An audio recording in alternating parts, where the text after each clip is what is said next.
Hello, everybody, and welcome to another episode of Kaizen Spotlight, where we have these very interesting conversations with Kaizen champions. So, when you think of hardcore industrial shop floor with bottling equipments and compressors and all kinds of equipments, and imagine a lady driving and managing this production line. So today we have the pleasure of hosting a very interesting personality. She is extremely passionate, very driven, and she is the director for London Distillers, a very interesting organization from Nairobi, Kenya. Welcome, Nina San. Thank you for joining us and sharing your time. Thank you. Thank you for having me today. So, permit me to introduce Nina San. Nina is the director of London Distillers, and also she uh, co-created another organization, a sister company called Bounty Limited, which, apart from other products, has a very successful bottled water brand by the name Safari. And this company, which she co-created, employs 60% of the employees are women, which is phenomenal. And Nina San is, she has got her basic educations in management from the International uh, University in Nairobi, management studies, right, ma'am? So, and then she joined London Distillers, and she's been helping this company grow. Her inspiration has been her father, who founded this company. And London Distillers is in alcoholic beverages, very well established, respected brand. Several brands that they have are very popular among the consumers. So, thank you very much for joining us. And the first question I'm going to ask you today is, I know you're a Kaizen champion. You took to this and you've been driving this with a lot of passion. Before I come to business aspects, what about Kaizen as a concept really appeals to you as a person, as Nina? What appeals to you about Kaizen? For me, honestly, I think I'm very much in line of being a perfectionist. So I like things to be in order, systematic, follow the system, and also especially being in line what you would call 5S. So that is key for me. So I think that was one of the main attractions to Kaizen, that the 5S tool is fantastic. Amazing. Yeah. And a 5S to a perfectionist is I think it's just a the calling, Yes, and I think it is. and 5S also applies to one's mind. You clutter yourself of unwanted thoughts, you organize your thoughts correctly, and that really helps you, through your profession, through your personal life. So there you go. So a very, very sharp answer that it's the organization, the structure that sort of comes from something like 5S, which really appealed to Nina San. So, ma'am, how many years have you been on this journey now? So we started the journey in 2013 in January, and we have successfully completed 3 phases now. Hmm. We've had a few gaps in the middle, one also being attributed to me taking a maternity leave. And that was a learning curve because that gap came between phase one and phase two. Hmm. And the gap should not have been there because if the program was really um, within the organization, it should have carried on even without me being present here. Absolutely. So that was a learning curve that it doesn't need to be driven by me. It Yeah. needs to be driven from top to bottom and vice versa, from bottom to top. So that was the only time we took a gap, but now we are looking forward to starting phase four, Yeah. and we are excited about that. So tell me, before I jump into what you did in the London Distillers production facility and how you've been able to drive all these practices. Tell me something about Bounty, because you're very passionate. This is a company you nurtured. Uh, Please tell me something about Bounty. So Bounty came about my sister and I together to deliver some quality drinking water bottle. Hmm. And as we progressed down the years, we realized there's a huge market for even carbonated soft drinks.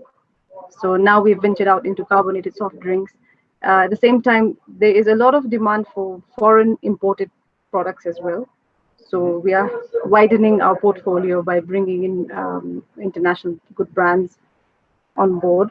But I'm Hmm. more passionate about having a product manufactured in Kenya, made by the Kenyan people for the Kenyan market. Yeah. And you say So 60% of the Bounty employees are women employees. So they are. what kind of work do they are engaged in? So if you start from the factory shop floor, they are there from the main process line Hmm. to your lab, packaging stores. At the in the office, we have a strong sales team, again comprising of a few women, but we've integrated a bit of men as well in there. Integrated, sorry. Yeah. So most of the women are at the shop floor, and Fantastic. it's fun working with them. And again, what do you call it? Crowdsourcing information from women is very easy because being a woman and getting that information from a woman is very easy. Very interesting. Very interesting. So that's a very inspiring message to all the viewers. Most of our employees, 60%, of course, of Bounty are women, but most of them are on the shop floor. It's very interesting. And typically we will think that the ladies are employed in, say, in back office or maybe in the lab. I can understand, but shop floor, running the production line, that's very credible. So please tell us, before I get into, you've been on this journey for almost 5, 6 years now, of driving operational excellence, the Kaizen way, as I call it. Before I jump into what has been some positive outcomes, can you tell me what are the challenges you have faced and continue facing with building this new culture, new way of doing things? Initially, the challenge was accepting a change. Yeah, So it's always perceived that the old way is the best way because it comes with years of experience. yeah, So then adapting to new methods, new changes, new models of yeah. doing work. So that difficulty is there. And then clearly one thing I did see was that um, people are working in silos. So Right. you find the senior managers saying that, okay, this is what we say should be done. Then you find the supervisors saying that we only follow instructions given to us. So it seemed Yeah. to be a very downward kind of information channel. Hmm. So it was a challenge to get now the lower staff giving information, coming forward, suggesting, taking the initiative for change. And then now to collaborate higher management with the lower management together. But initially, the maximum resistance was because our way is the right way. We've been doing it for very long. Yeah. So we don't need an outsider to come and tell us how to do things. Right. And can you throw some light about, I remember in the bottling line, you did significant improvements in the production, right? So how, can you share some numbers and how that must have shattered some paradigms? So I think to say our model line, let's say out of all our lines, was line 5.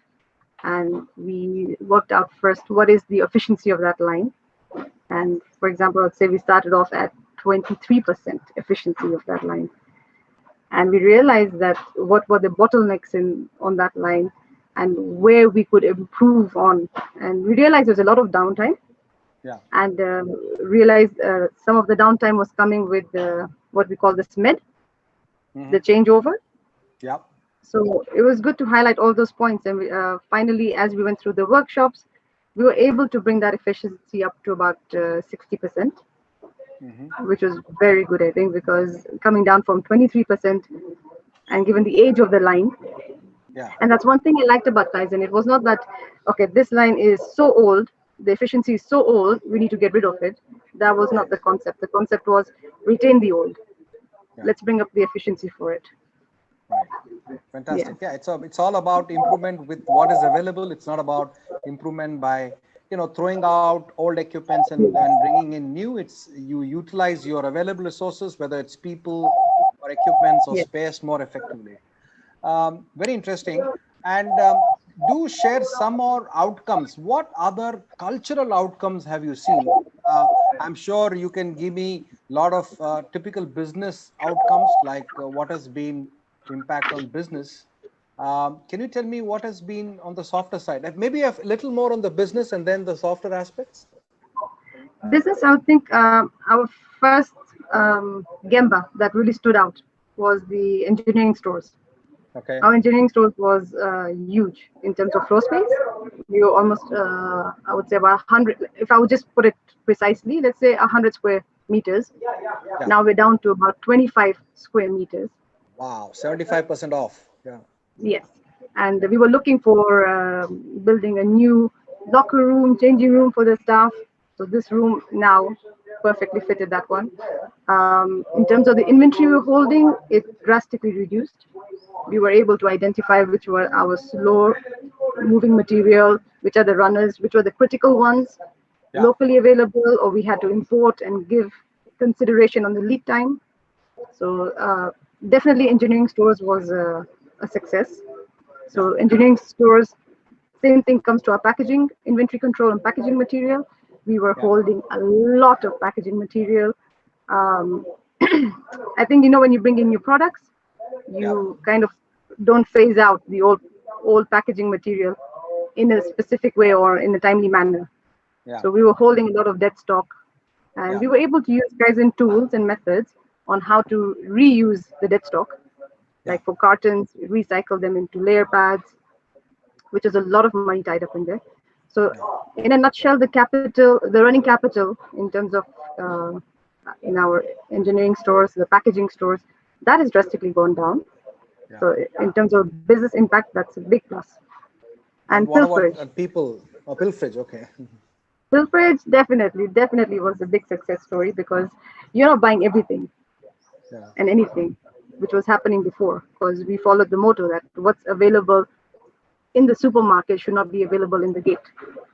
So Correct. there was a point in the beginning we realized we had shaving sockets in store, we had mirrors in stores, we had various types of taps in store. We don't need them. Yeah. Yeah. Fantastic. In And terms of what has people, been the people? Yeah, the culture and people. I think appreciation definitely because it's a skill knowledge that we were passing on. Yeah. So with that and that interaction of you see myself going down to the factory, having their senior manager being with them, and including them in trainings and the trainings are 5 days.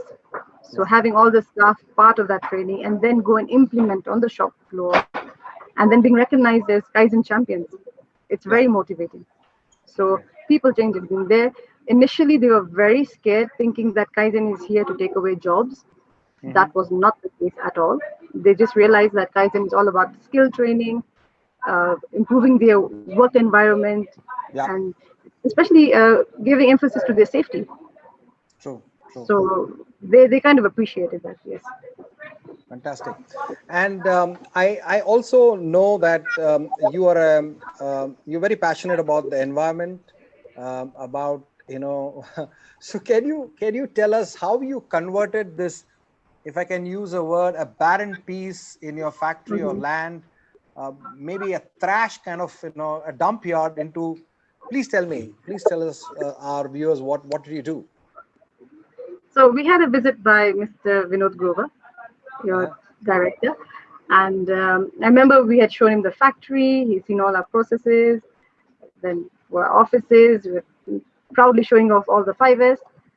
And we took him to the ETP, which is I would say, even the backbone of the distillery, because that's where we treat all the effluent and before we discharge. So when he saw the place, he's like, it's nice to see you're following all the processes. You have all protocols in place, you're following as per the law, but why don't you make it beautiful? Like people want to come up here just not to see or to audit your processes, but to enjoy the space. So this the ETP is about 70 acres of land dedicated to the process. Wow.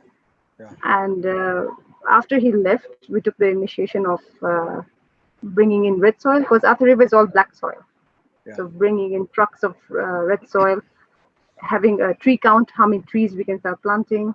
And since then and now, we have planted 15,000 trees Wow. because of that one process. you know.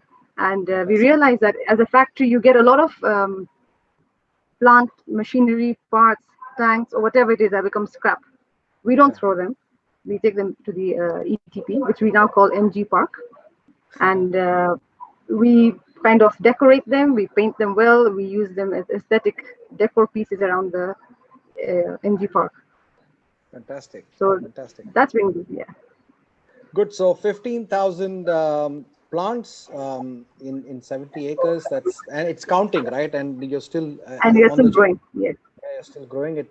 It must have become a very beautiful green plantation by now.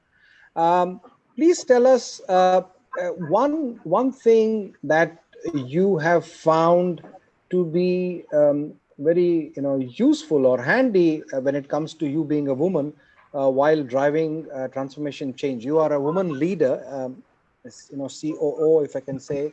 And what is the advantage when it comes to being a woman? And I'll also ask you, what is the challenge you face because you're a woman in business?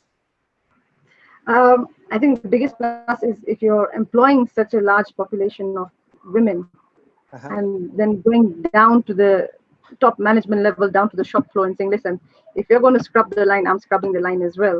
So you instantly connect. Yeah. So that's been a plus. And I think obviously being a woman, being in a men environment, because you're looking at the engineering team, which have a fantastic team. So they're a bit more polite. They're a bit more Respectful. careful, respectful, yes. But I Yeah. think at the end of the day, it's how, as a person to person you engage. Yeah. Yeah. And any challenges you face as being a woman in this, especially you're in a very hardcore, typical alcoholic beverages, um, very tough line, if I can say, tough business environment. Any challenge you faced as a woman leader? To be honest, not really. Okay. The other challenge, I would not say was being a woman, but yes, that you're the director and now you're here on shop floor. Yeah. So should we just take direction as from you as this is what we're going to do, or should we do it together? So I realized that it cannot be I am saying do this. It's can we do this?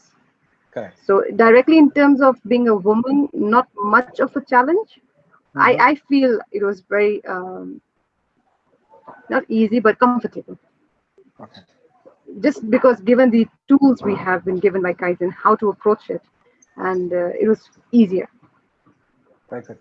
So I'm going to, go to my last question. As I said, it's time just flies when we, start a conversation like this.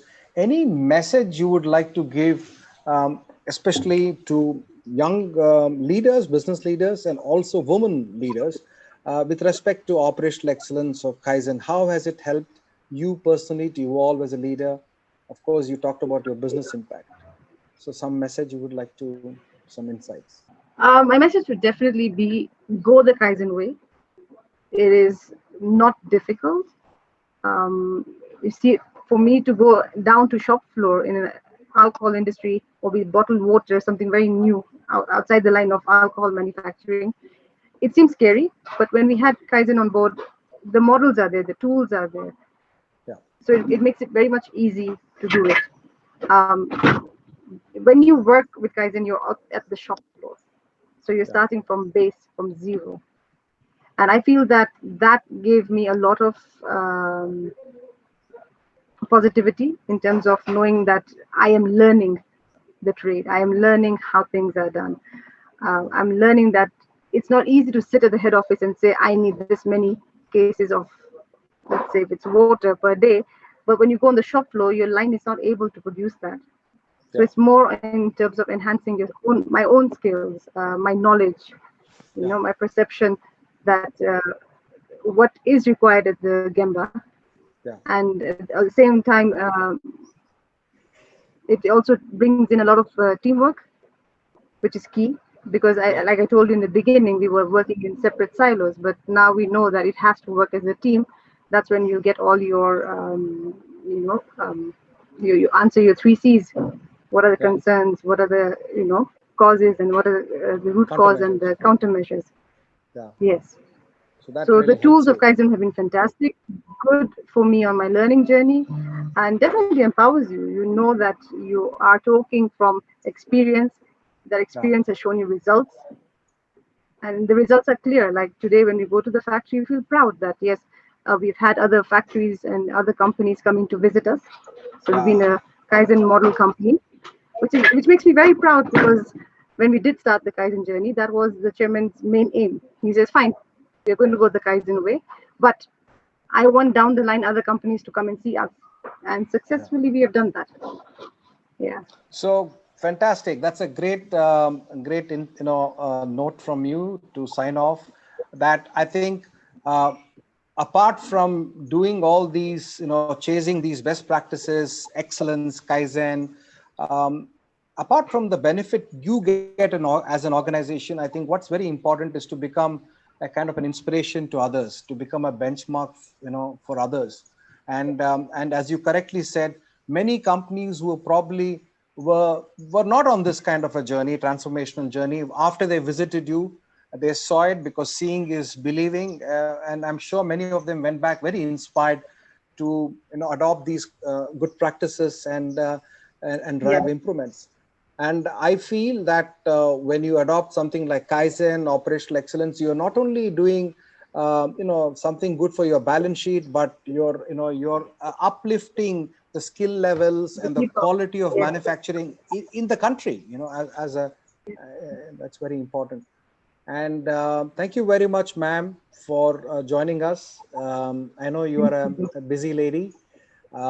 Thank you for sharing your time, and I'm sure our viewers will really like your insights. And we hope to, get back to you and request for another session after you start this new journey, what we call as phase 4, where there's a lot of focus on marketing and sales, how to bring Kaizen thinking, lean thinking into sales and marketing in new product launch and new product development.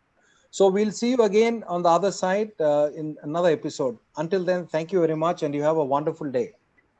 Thank you. Same to you. Thank you. Thank you.